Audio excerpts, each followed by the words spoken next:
চতুর্থ শ্রেণীর দ্বিতীয় প্রান্তিক মূল্যায়ন পরীক্ষা 2026-এর আজকের ভিডিওতে আমরা বাংলা বিষয়ের একটা প্রশ্ন নিয়ে আলোচনা করব। তো এটা হচ্ছে আজকেরই একটা স্কুলের হয়ে যাওয়া পরীক্ষার প্রশ্ন। তো যাদের এখনও এই বাংলা পরীক্ষাটা হয়নি তাদের এই প্রশ্নটা আশা করি যদি ভিডিওটা দেখো তাহলে কাজে লাগবে বা এখান থেকে তোমরা অনেক প্রশ্ন কমন পাবা। তো দেখো, এই যে 70 মার্কের পরীক্ষা, পূর্ণমান 70, 2 ঘন্টা 30 মিনিট হচ্ছে সময়। তো 1 নম্বর প্রশ্ন ছিল কি, এখানে যে কবি ও কবিতার নাম সহ 20টির ছড়া কবিতার প্রথম 8 লাইন লেখো, এর জন্য হচ্ছে 5 নাম্বার। আর সংক্ষিপ্ত প্রশ্ন, এখানে 5টা সংক্ষিপ্ত প্রশ্ন লিখতে হবে। সংক্ষিপ্ত প্রশ্ন আছে হচ্ছে 7টা, এর ভিতর থেকে 5টা লিখলে 5 দুগুণী 10 মার্ক পাওয়া যাবে, মানে এক একটা 2 করে। যে টেরাকোটা কাকে বলে, ময়নামতিতে পাওয়া গেছে এমন 2টি নিদর্শনের নাম লেখো। কোন দুটো শব্দ শুনে বাঘ ভয় পেয়ে গেল? কাজলা দিদি কোথায় গেছে? হাজী মোহাম্মদ মহসিনের পিতা ও মাতার নাম কি? দইওয়ালার বাড়ি কোথায়? হাজী মোহাম্মদ মহসিন কেমন জীবনযাপন করতেন?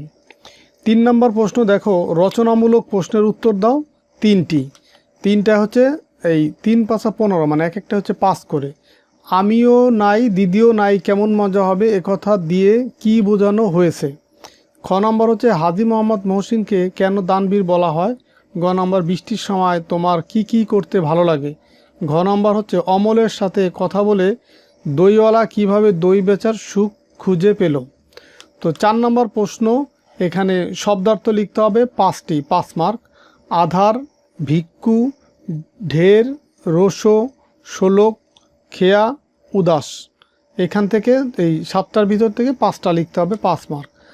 5 নম্বর প্রশ্ন, দাগ টেনে মিল করো। কুমিল্লার প্রাচীন সভ্যতার অনুসন্ধানের কাজ শুরু হয়। এখানে দেখো বাম পাশের অংশের সাথে ডান পাশের অংশ মিল করে দেখাইতে হবে। তো এটা যেহেতু একটা স্কুলের প্রশ্ন, এটা আজকেই পরীক্ষা হয়ে গেছে, এটার এই কারণে একটু দাগাদাগি আছে, তো তোমরা দেখে নেবা, তোমাদের পরীক্ষায় হয়তো এই ধরনের প্রশ্ন থাকবে। 6 নম্বর প্রশ্ন দেখো, এই বিপরীত শব্দ লেখো 5টি। এই ঘুম, নতুন, ব্যয়, দয়ালু, ধনী, প্রচুর, ভয়। 7 নম্বর প্রশ্ন, এক কথায় প্রকাশ করে, এটাও 5টি।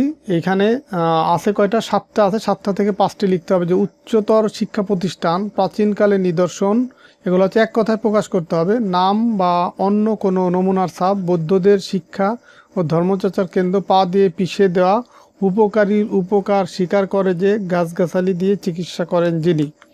8 নম্বর প্রশ্ন হচ্ছে যুক্তবর্ণ ভেঙে শব্দ তৈরি ও শব্দ দিয়ে বাক্য তৈরি করো।